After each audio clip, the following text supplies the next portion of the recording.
I love being at this point because, we've talked about, standing on the shoulders of giants, and I have the opportunity to leverage everything that's come before me.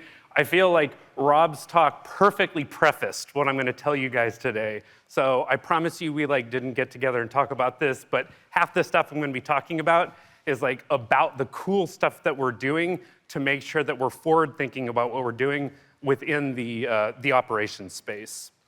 So, Tara and Scott earlier talked about where we are in terms of climate change, and we talk a lot about sequestration, we talk about storage, but I want to be focused on talking about how we can use these waste streams to do really cool things, okay? Because when we talk about things like CO2, when we talk about the mining space, when we talk about oil wells, there's a lot of opportunity in these spaces to turn these waste streams into value. I think back when I was a kid and I wanted things, my parents would say money doesn't grow on trees, right? But here we're talking about actually utilizing things like CO2 to make really cool chemicals. And the opportunity is there, but it's complicated. It's not easy. It's a complex process. Otherwise, someone would have done it before. If we look at mining space, it's the same thing. The waste streams exist. There's the opportunity for us to pull out these precious metals and items, but the mechanical systems or the chemical systems really haven't been refined enough for us to be able to have those in place. Likewise, with oil wells, Zach talked a lot about, we do what we can in terms of pulling out what's available, but at some point, we just can't take out anymore. So these spaces exist for us to find value. There's ways for us to take value out of them, but the technology hasn't been there yet for us to actually do so. Now, what we do know is that microbes are really good at solving some of these complex problems. And there have been a lot of spaces to date where we've actually utilized microbes to do very similar things because microbes are naturally very good at the environments that they live in. So within wastewater, right, we've been using microbes for over 100 years to help clean up nitrogen and ammonia within our wastewater sources. Marnie talked earlier about how microbes are actively being used right now in bioleaching, right? And that's because they exist in those spaces. They can excel in those spaces and they work in those spaces. Bioethanol, yeasts have been making alcohol for thousands of years, thankfully, right? And much more recently, we've been using them in the bioethanol space, which is great. Within this space too, Ernesto talked quite a bit about the evolution of biomanufacturing and synthetic biology. Right? We're moving in this direction where we're taking microbes that exist and we're programming them to do really cool things that allow us to target them to make what we want them to make. So if we simplify a production pipeline, we end up in this situation where we're going to use up as many of the resources as we can, but we're going to end up with waste. And right now, those waste streams are hard to manage. But what I want to propose is by finding microbes that excel in those waste spaces, what we're able to do to shift this in a way where microbes are able to take advantage of the waste streams that exist and redirect that into the product pipeline, bringing value and maximizing the use of what you have access to. So what I'm going to focus on today is explaining what Cemvita's Biofoundry is and what we're doing that's bringing a new thought process to how we're using microbes in an industrialized space. Okay? So Cemvita was founded to address three primary problems limiting biotech. And I talked to it a little bit earlier. We've heard it talked about before. Microbes are naturally capable of excelling in these different environments. And what we're looking at are natural solutions. The first thing that we're doing is thinking about industry application. And what that means is, microbes, like we've said, excel in environments. Microbes can naturally consume CO2. They can thrive in acid-high environments.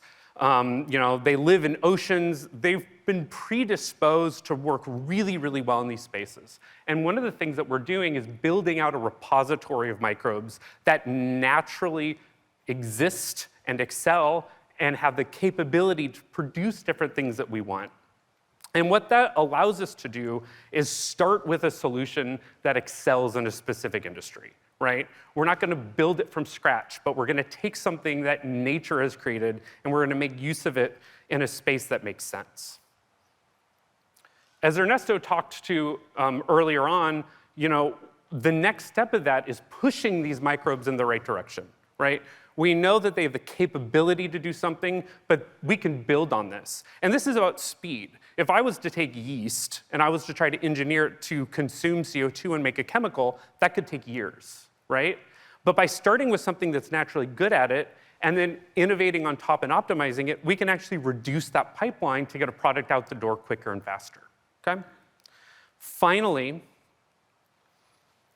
we have scale up, right? And this is something that's incredibly critical and is complicated. Rob talked about it. It's not easy to scale something up. But because we are focused on, A, having people who understand these types of microbes, and having people like Charlie or Marnie or Moji who understand the industries that we're going into, we're able to not just scale up microbes into the right industrial space, but we're able to do it in a way that fits into a production pipeline. And that's one of the things that really makes us excel. We're able to have people who understand the right microbes, optimize them, and then fit them into existing infrastructure. So I don't want to just explain, right, how it is we're differentiating in terms of ensuring that we can get products out the door as quickly as possible. I want to give some examples of where we've actually applied this and some of the recent success stories we've had across our verticals. One of the most recent things that had happened, which has been an awesome case of success, is what Zach talked to with gold hydrogen, right? And in this case, what they did was applied an anaerobe into a subsurface well and were successful at producing hydrogen, right? And in this case, again, we've found an awesome way to apply an existing microbe to do something specifically that we want to do. And that allowed us to get something out the door and show proof of principle really quickly. Another example in the space that Marnie talked to, and she highlighted this earlier, was in the case of lithium bioleaching, right? Where we were able to demonstrate that a designed biolixiviant could selectively leach lithium from a customer sample. And by getting that into a microbe that's acid tolerant, we're creating something that's able to thrive in these heaps and extract lithium out from the ore. A final example, which I'm sure many of you are familiar with, is the bioethylene space, right? And again, same concept. We're starting with something, a microbe that's able to consume CO2. We're engineering microbes that can produce ethylene, and we're putting those together in a way that we're able to take advantage of something that's a real opportunity from a waste stream perspective and make something valuable. And in this case, what we've done is we've scaled it up to 100-liter volume, okay? So across all of these, the commonality is that we are able to identify unique microbes. We're able to rapidly introduce in ways to improve them and then know how to apply them into different customer spaces. Now, we're growing fast, right? We've got great ideas, and a big cornerstone of this is that the talent is what makes Cemvita who Cemvita is.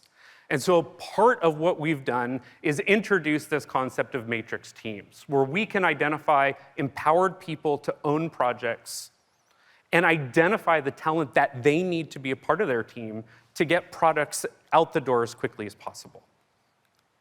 To support this process, we've also implemented a phase gate project management system in order to make sure that we're having the right conversations at the right time about resourcing and timeline. Because let's be realistic, sometimes projects get complicated, sometimes we have to think hard about what we're doing, sometimes they go really well, and we want to fast track them and get them out the door.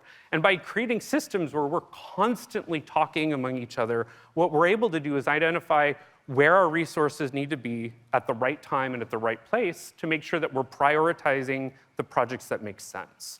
And this comes back to this concept that, again, Cemvita and the talent is what makes sure that as we're identifying the microbes that are going to work for us, that we need to optimize and that we need to scale up, are chosen in a really, really smart way. And I got the opportunity to kind of dive into this a little bit more when I reached out to the company and I asked everyone, what are your talents? Who are you? Like, why are you here and why do you excel at Cemvita? And what I got back was this complex mismatch of talents, right? I mean, it's all of the information of who people are and where they are across their sites at Denver and Houston. But what's really cool is when you pull these out, right, and you organize them across what our differentiators are, you can see why it is we're able to do what we can do. And that's because we have people who understand things like biohydrogen. We have people like Marnie who understand mining. We have people like someone who's going to speak shortly, Marina, who understands fungi. We have the talent to understand what is going to fit into the right space, how to identify it, and how to push it through the pipeline.